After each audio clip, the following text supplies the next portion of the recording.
تخيل لو صحيت الصبح ما لقيتش تويتر اكس ولا تسلا ولا حتى انترنت في الاماكن المقطوعه.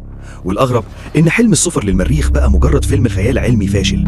كل ده كان هيبقى حقيقه لو ايلون ماسك ما كانش اتولد. ماسك ما كانش مجرد غني معاه فلوس، ده الشخص اللي قرر يغير قواعد اللعبه في كل حاجه. السيارات الكهربائيه اللي كانت الناس بتضحك عليها بقت هي المستقبل بسببه. لكن هل العالم من غيره كان هيبقى امن؟ من غير ايلون ماسك ما كانش هيبقى فيه شركه نيورالينك اللي بتحاول تزرع شريحه جوه دماغ البشر، الفكره اللي بتخلي نص الكوكب مرعوب من فكره التحكم في العقول. خد المعلومه دي، ايلون ماسك هو اول شخص في التاريخ يخسر 200 مليار دولار من ثروته في سنه واحده، ومع ذلك لسه بيبني صواريخ عايز يبعت فيها مليون انسان للمريخ عشان يهربوا من نهايه الارض. من غيره كان الفضاء هيفضل حكر على الدول والحكومات، هو اللي خلاه بيزنس خاص وخلانا نسأل سؤال مرعب: هل ايلون ماسك بيحاول ينقذ البشريه ولا بيحاول يسيطر عليها؟ تفتكر لو ايلون ماسك عرض عليك تزرع شريحه في دماغك مقابل انك تبقى اذكى انسان هتوافق؟ لو شايف ان ايلون ماسك عبقري مجنون اعمل لايك وقول لي رايك في شريحه المخ في الكومنتات.